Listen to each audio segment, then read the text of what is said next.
Straight from the heart में। घर पे बैठे बैठे लॉकडाउन में आप ना डॉक्टर के पास जा पा रहे हैं, ना डॉक्टर आपके पास आ पा रहे हैं, लेकिन बीमार लोग हो जा रहे हैं। किसी को फीवर हो रहा है तो किसी को सर्दी जुकाम है, लूज मोशन हो रहे हैं। तो ऐसे छोटी मोटी जो चीज़ें हैं उनको लेकर के आज मैं आई हूँ कि उसका इलाज आप घर पे बैठे कैसे करें और जिसका कोई साइड इफ़ेक्ट नहीं है। आप लोग जनरली छोटा मोटी दवाई खा लेते हैं घर में बैठे, तो प्लीज़ आप वो सब मत लें, उनके साइड इफ़ेक्ट्स होते हैं। तो इसको एक बार आप यूज़ ज़रूर करें, ट्राई ज़रूर करके देखें। आप घर में बैठे बिना किसी दवाई के ठीक ज़रूर हो जाएंगे। चलिए आज का वीडियो स्टार्ट करते हैं। चलिए नोज़ से शुरू करते हैं। अगर लगे कि नाक जाम है तब आप कोई भी पेंसिल ले लें जो पॉइंटेड ना हो।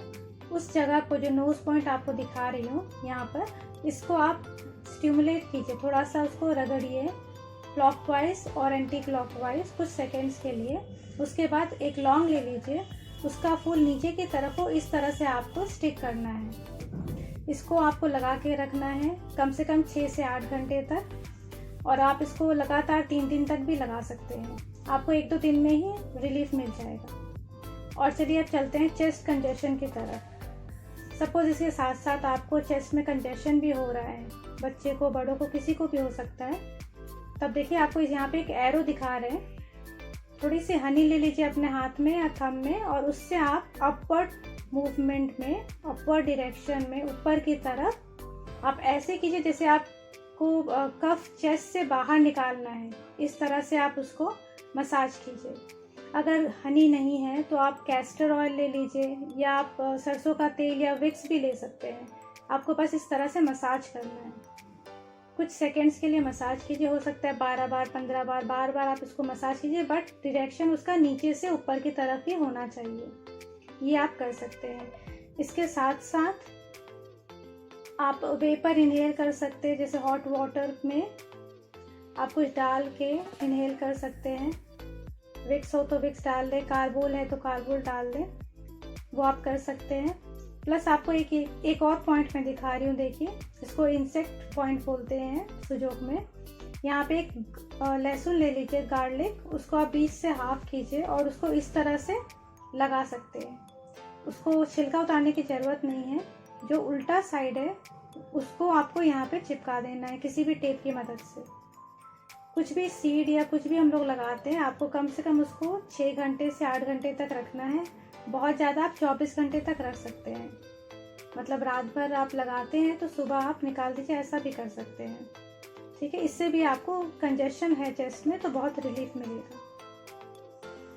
प्लस आप चेस्ट एरिया में ही आप गोल मिर्च के दाने होते हैं, आप उसको भी टेप के द्वारा लगा सकते हैं यहाँ पर।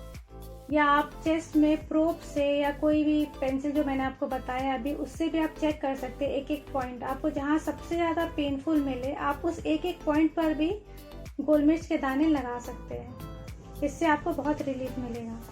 प्लस सोने से पहले पैर के नीचे में जो तलवा होता है वहाँ पे मस्टर्ड ऑयल से आप मसाज कर सकते हैं, और उस मस्टर्ड ऑयल में हल्का सा उसको जब गर्म करते हैं तो उसमें लहसुन, अजवाइन ये सब डाल सकते हैं।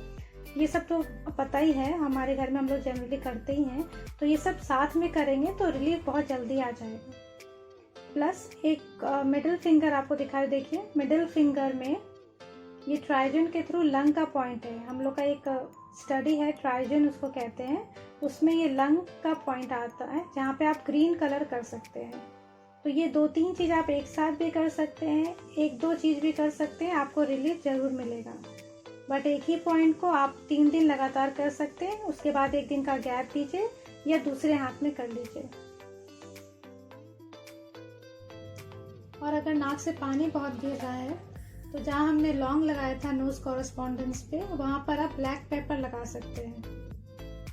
इससे पानी गिरना बंद हो जाएगा। प्लस अगर आपको गले में बहुत दर्द हो रहा है टॉन्सिल्स की वजह से, तो टॉन्सिल्स का जो पॉइंट मैंने आपको फर्स्ट वीडियो में बताया था, मैं आपको फिर से दिखा रही हूँ। वहाँ पर आप ब्लैक पेपर भी लगा सकते हैं या बकवीट लगा सकते हैं। उसमें आपको ध्यान देना है कि जो पॉइंटेड पार्ट है उसको आपको अंदर की तरफ करना है। ठीक है, इसके साथ साथ जो इम्यूनिटी वाला पॉइंट मैंने आपको बताया था मेरे फर्स्ट वीडियो में, उसमें एंडोक्राइन ग्लैंड्स जिससे स्टिमुलेट होते हैं, जो हार्मोन्स निकलते हैं, तो उसमें मैंने आपको बताया था liver, spleen, pancreas, adrenal glands, thymus, इन सब जगहों को भी आपको स्टिमुलेट करना है। और अगर हो सके तो उन सब जगह पे भी आप सीड लगा सकते हैं। अगर आपको सीड को लेकर कोई कंफ्यूजन होता है या घर पे सीड नहीं है तो मेथी हर किचन में मिल जाएगा, तो आप मेथी दाना लगा सकते हैं, वो बहुत सेफ होता है। और इन सब के साथ में एक पॉइंट और एक है, मेडुला ऑब्लंगाटा, ये थंब के पीछे में पॉइंट है, देखिए आप स्क्रीन पर देख रहे हैं। इसको लगाने से स्टिमुलेट करके यहाँ पे 1-2 मेथी दाना लगा लीजिए आप। इसको लगाने से क्या होता है, जो आपका मेंटल और फिजिकल टायर्डनेस है वो कम होता है। जो थकावट है, मानसिक और शारीरिक थकावट को ये कम करता है। प्लस ये आपकी जो एक्टिविटी है कार्डियोवैस्कुलर और रेस्पिरेटरी सेंटर्स में, उसको बूस्ट करता है। प्लस समटाइम्स देखिए किसी किसी को वीजिंग साउंड आती है नाक से, तो उस समय अगर आपको ऐसा हो रहा है तो आप क्या करें, अपने पैर को हल्का गर्म पानी में डाल दें 30 मिनट्स के लिए। ये काम आप सोने से पहले करेंगे तो उसमें आप देखेंगे आपको बहुत आराम आएगा। जब फीवर हो जाए तब 1-2 दिन जूस डाइट पर रहना चाहिए। Orange juice, sweet lime juice या बार्ली वाटर ले सकते हैं, ये बेस्ट है। और एक बोल ले लीजिए और उसमें 4-5 आइस रख लीजिए और फिंगर टिप्स को उसमें डिप करके रखने की कोशिश कीजिए। कुछ देर तक 1 मिनट 2 मिनट जितना देर रह सके हाथ, उसको उसमें डिप करके रखिए। उससे देखेंगे फीवर धीरे धीरे कम हो जाएगा। ऐसा आप बार बार 2-4 बार कर सकते हैं। और अगर कोई डिप करके ना रख पाए तो फिंगर टिप्स पे आइस को आप मसाज भी कर सकते हैं। ये करने के बाद आप उसको वाइप कर लीजिए, पोंछ लीजिए फिंगर्स को, और उस पर ब्लैक या ब्लू कलर टिप्स पे कर सकते हैं, फिंगर टिप पर। और इंडेक्स फिंगर पे देखिए बैक साइड में आप एक लंबी सी लाइन खींचेंगे, जैसा आपको दिखा रहे हैं ब्लू या ब्लैक कलर में। इसको 2 या 4 घंटे तक आप छोड़ सकते हैं करके।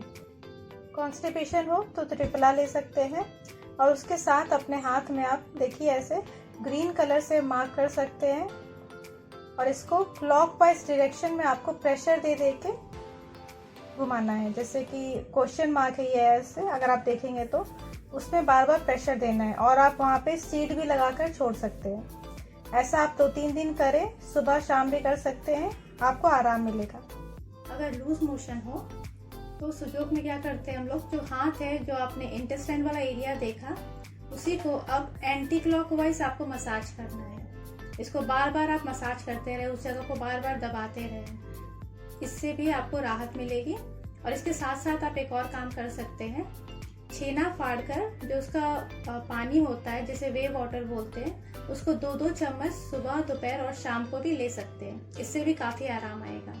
अगर आपको बहुत जल्दी इंस्टेंट रोकना है लूज मोशन, तो आप जो इसबगोल होता है, अगर घर पे इसबगोल है तो 1 या 1.5 चम्मच लेकर उसमें उतना ही दही मिला लें, उसको एक सूखा बॉल जैसा बना लीजिए और उसको ले लीजिए थोड़ा सा पानी के साथ। बहुत ज्यादा पानी उसको नहीं, उतना ही पानी लीजिए जितना निकल के वो अंदर चला जाए, तो उससे भी आपका लूज मोशन तुरंत ही बंद हो जाता है।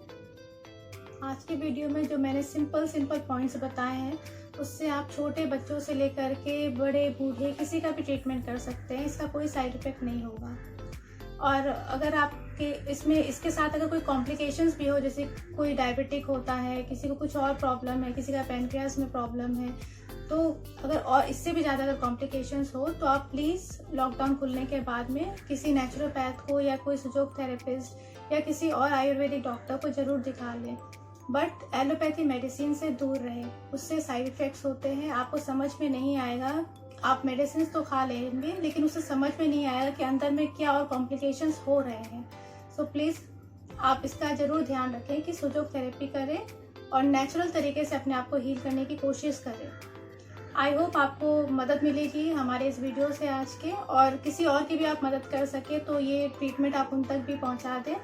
Thank you so much. Keep smiling.